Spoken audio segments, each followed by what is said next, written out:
going on between those two guys. Just from the coordinator's perspective, what have you kind of seen from Aaron and Sigmalia kind of pushing him there? I see Aaron's done a great job of being consistent. He's a guy that's played a lot of football, and he's a guy that's been with the ups and downs of what kickers go through. So I think you've seen a consistent approach from Aaron.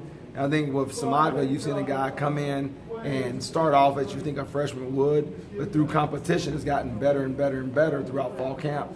I really like the way those guys are competing. They're helping each other at the same time, pushing each other to be better, which is better for our football team. Medley's had some struggles, beyond 40 yards. Is there a consideration to maybe play both guys with a long kicker or short kicker? I don't think no decisions have been made. I think both those guys are battling it out to see who's going to be the guy when it comes time to kick. Coach, Evan Berry was so good 2 years ago, led the country in kick returns. And then last year teams didn't kick to him quite as much. What's your philosophy on that second kick return guy?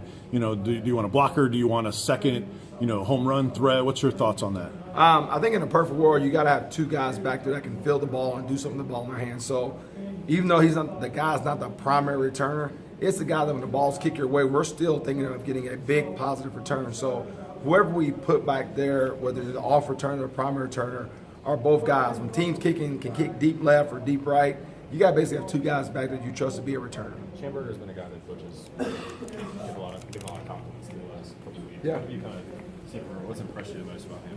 What are some of the strengths that he's already shown? For a young guy, I think his ability to take the coaching of the technique and fundamentals, and then a guy that just, no matter what happens, right, wrong, or different, he hustles and tries to make a play. And that's really what we look for in a young guy. You may not do the right thing all the time, but how hard do you go in that clip, whether you're wrong or right? And I think Sean's shown a tremendous ability to play hard and be a tough physical presence. So I really like what I see from him as a young guy. Now it's about being consistent in the defense, consistent in his technique, each and every play. No splash plays, just consistent plays.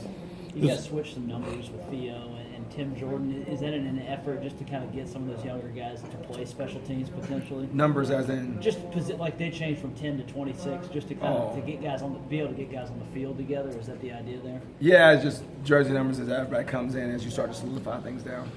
Played a lot of freshman corners in your times at Nebraska. Yeah, I think probably every place I've been, a freshman has got a decent amount of snaps because that's a position where a young guy has a chance to potentially play because you're not checking the defense. A lot of times it's safety, so it's sort of telling you what to do on your side. So yeah, I think at every place I've been, I've played a young guy.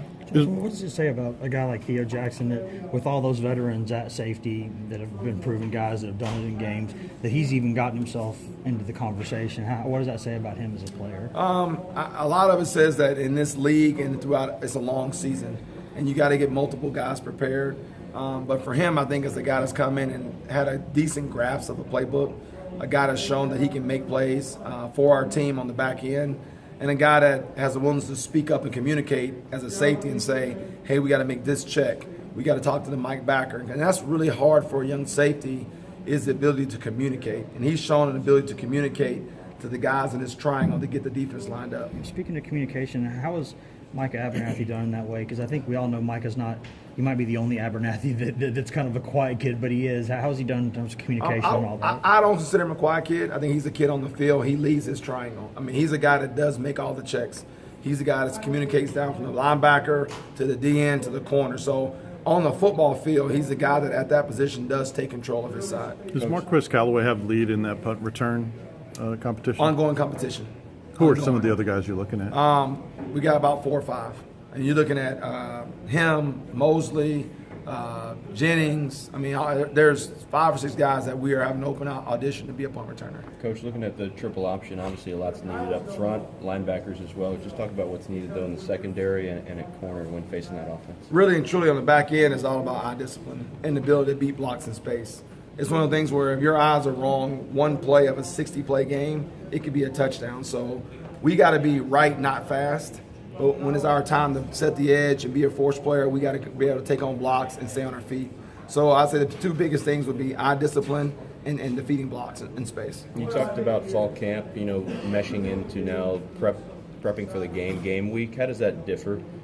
I think you less focus on certain parts of your playbook and more focus on other parts because in camp, as you're installing a defensive package, Now as you get ready for Georgia Tech, you're installing a package for their offense. How much is Bob kind of leaning on you because you're a guy that played Georgia Tech the last 2 years already? I think between myself, Coach Hoke, because Coach Hoke, when he was at San Diego State, played Air Force when I was a coach at Air Force against Triple. Coach Shoup has played it at William & Mary and Penn State. So I think really it's not more lean on, it's just been a collaborative effort among the three heads because we've all dealt with the triple option at a lengthy point of our careers. I know you weren't here last year, but this was a defense last year that struggled in getting at big plays in the running game. You faced Georgia Tech. How dangerous are they just in terms of the explosiveness and being able to break one of those runs for? I think their stats speak for themselves. Coach Johnson's done a great job of running triple option there at Georgia Tech. He's done a great job of creating explosive plays and putting up big yardage. So I think regardless of what happened last year, that offense is very potent. And again, like I said, we got to be very disciplined in our approach.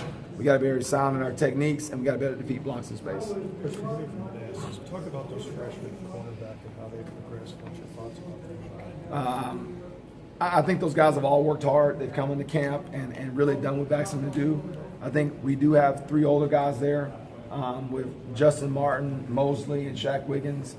We also have some juniors. So I think that's a room that's we got some depth, and so the young guys are having to break into that mold. How's Osborne? 2 more questions. How's Marco Osborne? He's a guy that was quiet for a little bit, but some of the players say he had a pretty good scrimmage. Yeah, he's not good. He had a pick 6 the other day.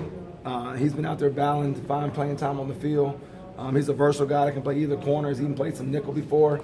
So I think Marquell's had a good fall camp, and we're just looking to keep progressing as we're going to Georgia Tech. Do you think he's responded to those freshmen coming in and adding and kind of pushing him? I don't think the freshman had anything to do with it. I think he's the guy that's played last year and a guy that wants to continue to play in the future. Last question. What are their run? Say that again, I'm sorry.